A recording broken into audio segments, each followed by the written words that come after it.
Hello everybody, Miss Hearons here. Happy Friday and almost spring break to all of you. I wanted to check in and do a quick mindful minute with Miss Hearons before we all depart for spring break. So if everybody could just close their eyes with me, sit up straight and tall, and let's take one deep breath in and hold it until I tell you to breathe out through your mouth. 1, 2, 3. In.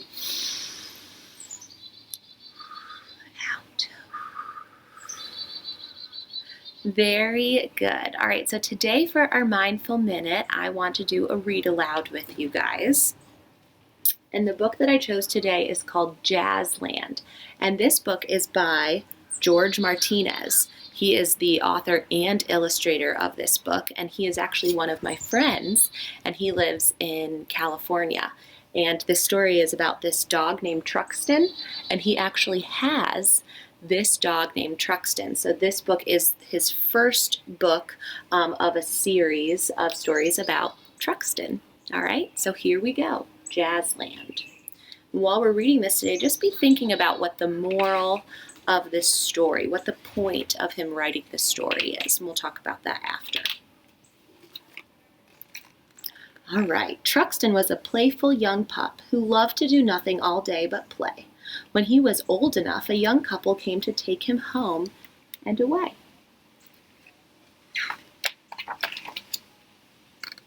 Truxton's new home was a very nice place. It had just enough space for him to run and race.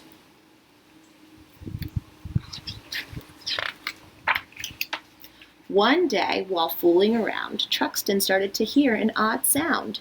Could it be that only he had an ear to hear this music so clear?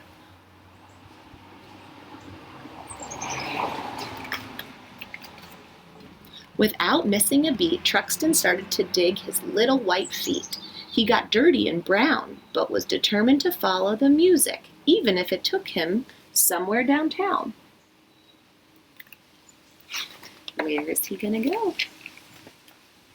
Running fast with a smile on his face, try as he might, but he could not keep pace. The music was faster and was winning this unexpected race.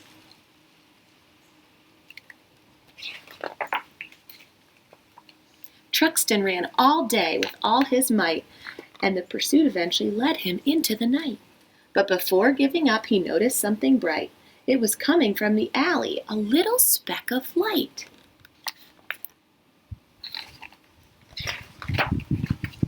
What he found around the corner was nothing great. Perhaps Truxton was just a little too late.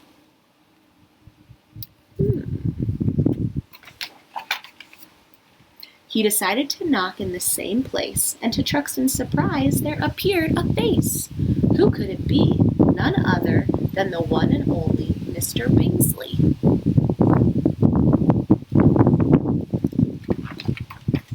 With a tall black hat and a golden tie, he looked down at Truxton and said, "No password, no entry. I'm sorry, but goodbye." Poor Truxton. With tears in his eyes, he thought to himself, "What is the password? What could it be? Why can't I get in? Is it possibly just me?" In that moment of sadness and self-doubt, a woman appeared and pointed to his snout. Dressed in all blue, Miss Jasmine revealed a clue. If you want to get in, then you have to be you. Look at all the things that Truxton might want to be. What do you think he wants to be? Truxton now knew the answer to the puzzle. It was always on the tip of his heart-shaped muzzle. So he tried once more with a little grin, and this time Truxton was finally let in. So what did he want to be? "Welcome to Jazzland," said a small fellow. "My name is Otto, and I play the cello.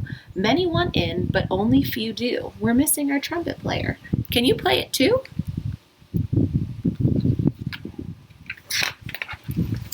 "Indeed I can. Yes, I do." But there she was again, the girl in all blue. "Tonight is the night. We must hurry.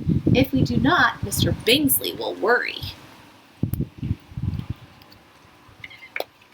They rushed backstage, and on their feet the band got together and had a meet and greet. First was Dial, who was a crock. He played the saxophone and could really rock. Next was Flapper, whose wings were pink. She played the piano and kept the band in sync. Last was Banger, who was quite small. He played the drums and at one point appeared he might fall. With the red curtains open and after Mr. Bingsley had spoken, without delay they all started to play. The music was great, the sound was grand, even a mouse, Jaquee, at some point joined the band. You see little Jaquee?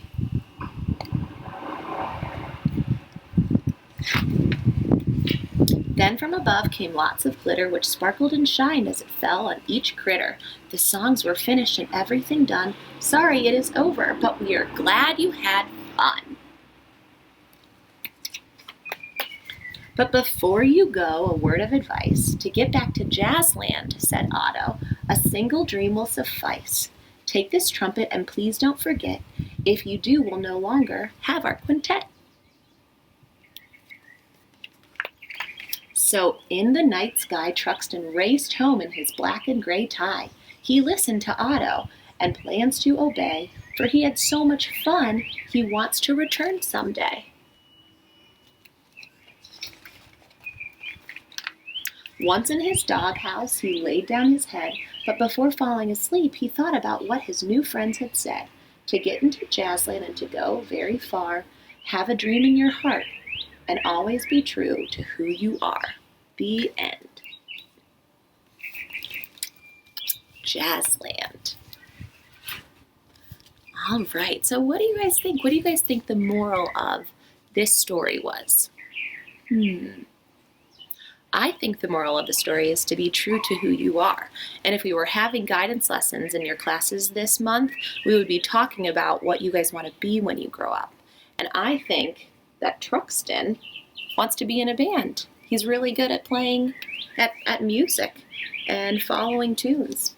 And so he listened to his heart and he shined. So I hope that you guys have been doing some special things while you guys have been at home. And while we're on spring break, I hope you guys find some fun things to do. I hope everybody goes outside and gets some exercise and enjoys the sunshine. And I hope that I can see you guys soon. All right, so before we go, let's take one more deep breath together. In through the nose and out through the mouth. 1, 2, 3. And I can't wait to see you guys again soon. Bye.